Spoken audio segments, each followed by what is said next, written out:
Well, alam mo naman na dapat natin intindihin din si Yusek Claire Castro dahil siyempre kailangan niya depensahan din yung administrasyon. Pero gusto ko lang banggitin din sa kanya na alam mo, ang ebidensya naman nandyan na sa inyo eh. Ano? Nandyan din sa social media ang ebidensya. Unang-una, yung AKAP na lang. If you remember, nung last year, biglang nagkaroon ng AKAP na walang guidelines. Pero ito'y na-distribute. Ano? At ang sino nakinabang dito? Mga congressman na pinalabas pa nila na kakala mo sa kanila. At ang nakakalungkot nito, at nakapagtataka pa, ayaw pang i-share yung kanilang mga listahan. Ano ibig sabihin nun? At kami nga sa local government, gusto naming i-share yung listahan para walang redundancy, walang nauulit na nabibigyan ng beneficiary. Pero sila, ayaw nila.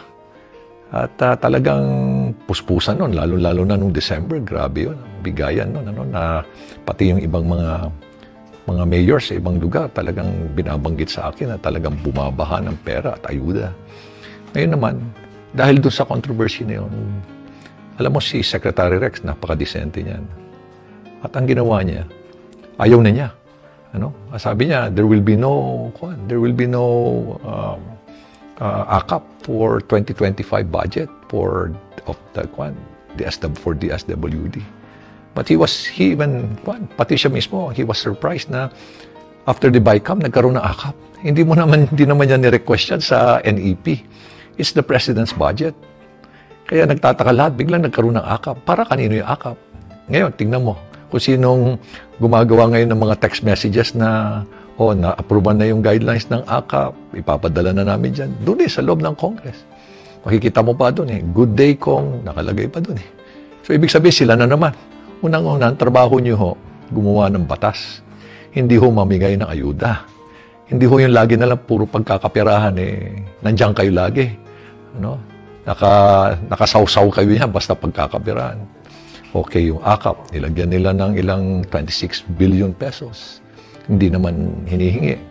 Binawasan nila yung agriculture, binawasan nila yung PhilHealth, o wala silang nilagay sa PhilHealth, by the way. Pati yung defense, binawasan nila. Pati yung pension, binawasan nila. Pati DSWD, tinanggalan nila ng 4-piece, mga 50 billion sa 4-piece nila. Tapos nakapagtataka na bigla nilang itinaas yung budget ng DPWH by as much as 289 billion. Ano ibig sabihin nun? Nilagyan nila ng AKAP, pero dinagdagan nila, bigla silang dinagdagan din nila yung kanilang DPWH budget. Ano ibig sabihin nun? Simple lang ho yan. Ibig sabihin, pagkakapirahan na naman yan. Yung mga project na yan, alam niyo, yung mga project na yan, nakasawsaw na naman sila dyan. Basta DPWH, 25%, 35%, 40% ang kinukuha ho nila dyan. Another is, ang nakakalungkot ho, sila pa ho yung contractor, kalimitan. Sila pa yung mga supplier. Kaya yung mga 40%, 35%, hindi pa ho yan. Meron pa hong dagdag yan kasi sa profit nila as contractor. Aabot pa huli na additional siguro 15 to 20%. As supplier, sabihin natin, another 15%. Kanila na lang ho lahat.